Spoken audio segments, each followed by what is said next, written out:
Next would be Steve Johnson, who has donated time from Jason Alexander. Steve will be 4 minutes. Good evening, Mayor. Council member, I'm Steve Johnson. I own the property and run my business directly across the street from Rock Bar. And I want to have the City Council have a full understanding of the history of the patios on Craftsman Court before they make their decision. About 16 years ago, several businesses on the street banded together and they wanted to make Craftsman Court have more of a European feel to it. They wanted to, take up parking spots and put these outdoor patios in and have umbrellas and a lot of landscape, and so they could expand their business into it. And several years into it, it was a complete failure. 2 out of the 3 have already been closed, and they sat there empty for several years, contrary to what was discussed earlier. And it took a lot of work on a couple of us part to just waste our time fighting the situation of lost parking spots. We had a major tree taken down off the street. It's never been replaced. And they were just used as an extension to the bars. There were people out there smoking. They brought out big screen TVs. They brought out old sofas. It looked like the front porch of a frat house. It was never, ever the image that they submitted to the city as this European feel of a street.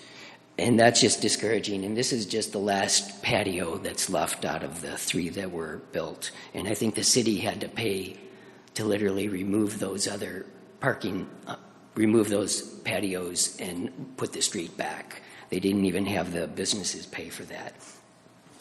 So it's just discouraging to see that other business owners have to waste our time fighting for something that is city property and is benefiting basically just the one business on the street. Acme Bar was there before, and they had a full-service kitchen, and so they had a restaurant out there. They were open at noon. They were serving lunches. That doesn't happen at Rock Bar right now.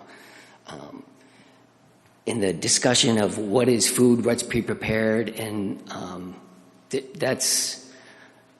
don't have a chef on staff. They don't actually make all that food. I think it's all bar food that's frozen. I don't think they have a walk-in refrigeration. I think they showed us just one freezer probably. So all of that food is just frozen and brought in. It's not as defined in where it says the business has in operation a full-service kitchen preparing and cooking, and then it says in parentheses, and not just warming and heating. That's all they do. And it's very discouraging that they don't present facts like that and, come up and see somebody say this is the truth. It's very vague, and it's not the full picture for you guys to make a wise, informed decision. And again, with the maintenance of it, I could take pictures every single day of how the area is just trashed with cigarette butts out there, and I don't even walk my dog past the alley any longer because it's just people are constantly smoking. And it's a public space. We should have full access to it. And we're leasing it to this business for just an expansion of their own bar space. And it does nothing to add to the value of our adjacent properties. And mainly I want to say, by the city not enforcing its own rules and regulations and stipulations, it forces the neighbors to act as a watchdog, which just promotes animosity between the neighbors. Most people lay low and just want to put up with the inconvenience and nuisance that this creates and as Rock Bar bends and breaks the rules. I've been very vocal in the past, and I've been up here before discussing other situations with it. And personally, me and my business we paid the price for speaking up. And 3 years ago, the head of security at Rock Bar vandalized my building.